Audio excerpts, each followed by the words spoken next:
Viewers, নতুন একটি ভিডিওতে আপনাদের স্বাগত। আজকের ভিডিওতে আমরা একটি সিরিজ ল্যাম্প বানানো দেখে নেব। তার জন্য কী কী জিনিসগুলো লাগবে সেগুলো একবার দেখে নেওয়া যাক। এই জিনিসগুলির সাহায্যে খুব অল্প সময়ের মধ্যে আমরা একটি পকেট সিরিজ ল্যাম্প বানিয়ে নিতে পারবো, যার সাহায্যে আমরা বিভিন্ন রকমের ইলেকট্রিকের জিনিসপত্র খুব সহজেই চেক করে দেখতে পারবো সেটি আমাদের কাজের উপযোগী কি উপযোগী নয়। প্রথমে টেস্টারটির সাথে তারের কানেকশান করে নেব। তো দুটি লাল এবং কালো কালারের তার আমি নিয়ে ওয়্যার কাটার দিয়ে তারটির মাথা দুটিকে আমি কেটে নিয়ে সাথে সংযোগ করে নেব।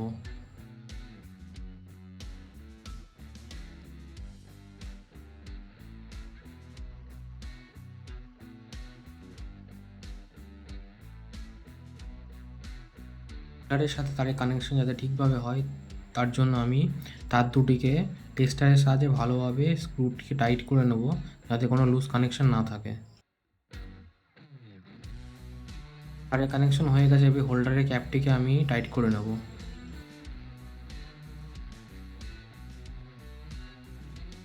এবার হোল্ডারের সাথে আমি 2 পিনের কানেকশানটি করব। হোল্ডারের লাল তারটিকে আমি 2 পিনের একটি পয়েন্টের সঙ্গে কানেক্ট করব এবং অপর একটি পয়েন্ট থেকে একটি লাল কালারের তার আমি বার করব।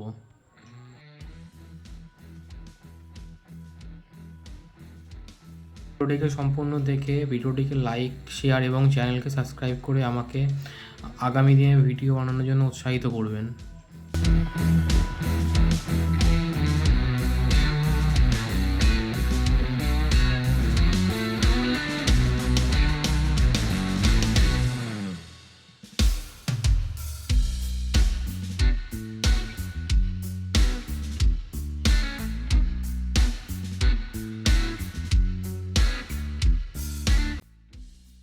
আমার 2 পিনের কানেকশানটি হয়ে গেছে, এবার আমি 2 পিনের ক্যাপটিকে লাগিয়ে নেব। আমার সিরিজ ল্যাম্প প্রায় তৈরি।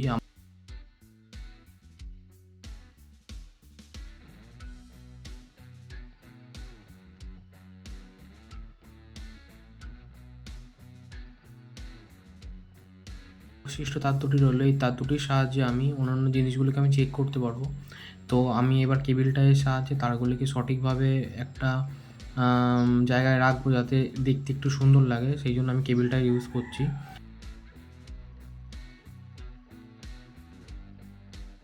এই সিরিজ ল্যাম্পের 3টি জিনিস রয়েছে, একদিকে একটি হোল্ডার, একদিকে একটি 2 পিন ও একদিকে দুটি তার। তো আমি 2 পিনটিকে যে কোনো বোর্ডের প্লাগের মধ্যে ঢোকাবো এবং এই যে বাল্বের লাগানোর জায়গা মানে হোল্ডারটি রয়েছে তার সঙ্গে আমি একটি ফিলামেন্ট বাল্ব 100 ওয়াট হোক 200 ওয়াটের বাল্ব হোক আমি এটির সঙ্গে লাগাতে হবে এবং বাকি যে তার দুটি রইলো এই তার দুটির সাহায্যে আমি বিভিন্ন ইলেকট্রিক্যাল উপকরণ আমি চেক করব। তো আমি ভিডিওটিতে লাস্টে আমি চেক করে দেখাবো কীভাবে আমার এই তৈরি সিরিজ ল্যাম্পের মাধ্যমে বিভিন্ন জিনিস চেক করে দেখতে পারবো।